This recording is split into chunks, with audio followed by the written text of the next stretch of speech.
Everyone, okay, so I've been meaning to make this video for like, I don't know, a month, and just kind of got around to it. I had some free time today because I got out of work early, and by that I mean I just left, because I can do that.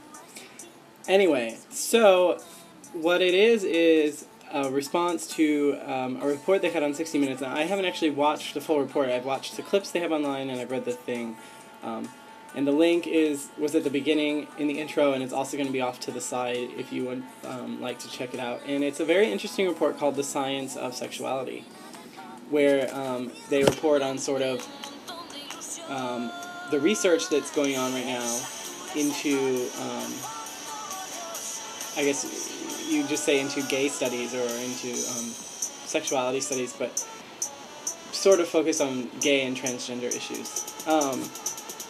So there's some interesting things to look at. The gender identity of the young boy is really interesting, especially where he answers that the reporter asks him, if him and his brother, I think they were twins, if you could,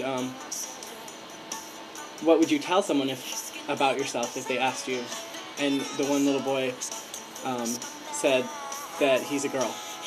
And it's just really interesting, like, you know, the sort of way it's different than it used to be in the past if something like that happened, you know.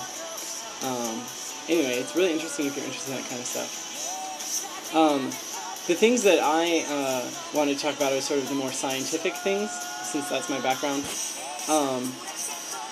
The one, actually I laughed out loud when I saw it, was when they were talking about gay rats, and the researcher at, I believe, the University of Wisconsin, that made quote-unquote gay rats by either castrating the male rats, thus denying them testosterone, or giving a lot of testosterone to female rats, that would then make them behave more like the opposite sex during mating, which basically means that the female arches her back and sticks her butt up. And so if you castrate the male before they're fully developed, since when the mouse is born, it's not fully developed yet. So if you castrate the male when it's born, before it fully develops, you can actually, apparently, create or cause that male then during mating to behave like a female, because rats don't discriminate with mating activities. A male will try and breed with a male, just in general, but the male acts differently so that then that coupling doesn't take place.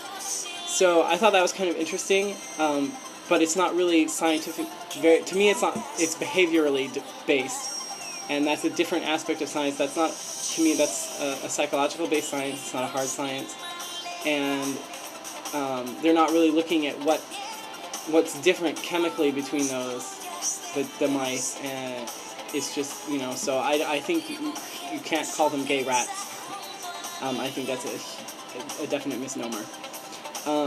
And that's my thought on that one. The other thing was where they had a study of twins, where one twin is gay and one twin is not, and they're sort of saying, well, this sort of refutes the whole, it's a genetic thing, and I don't think that's necessarily true. I mean, they're identical twins, so they share all of the same DNA, but if anything, I think it goes to show how it's not solely a genetic thing, like most things aren't solely genetic. There would be what you would call a gene that would sort of predestine you to be gay, but it still would depend on environment and your social interactions. And it's the same way with different diseases and things. You may be a carrier for something, or you may have a gene which, for instance, causes you to be at higher risk for Alzheimer's disease or something like that, but won't be triggered. The disease won't be triggered unless you're exposed to certain things within your environment. And I think it's probably the same way. And I just thought that was really interesting, and it's really interesting to think about whether all the evidence that's there for it being genetic or not.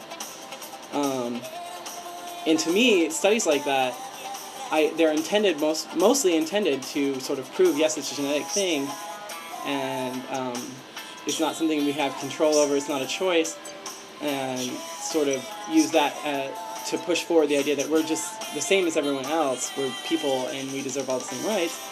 At the same time, it also gives a lot of fuel to the anti-gay movements, if you want to call them that, because they'll be like, oh, it's an environmental thing, so let's just send them to these anti-gay camps or de-gayification camps or whatever that exist out there, and then we can change them and they'll be straight again or whatever, and it's just completely ridiculous. But the biggest thing that watching these videos sort of made me think of was, does it really matter? And I mean, some of the other research they did, they even showed her, they did this gay or not test, and it was completely all based on stereotypes.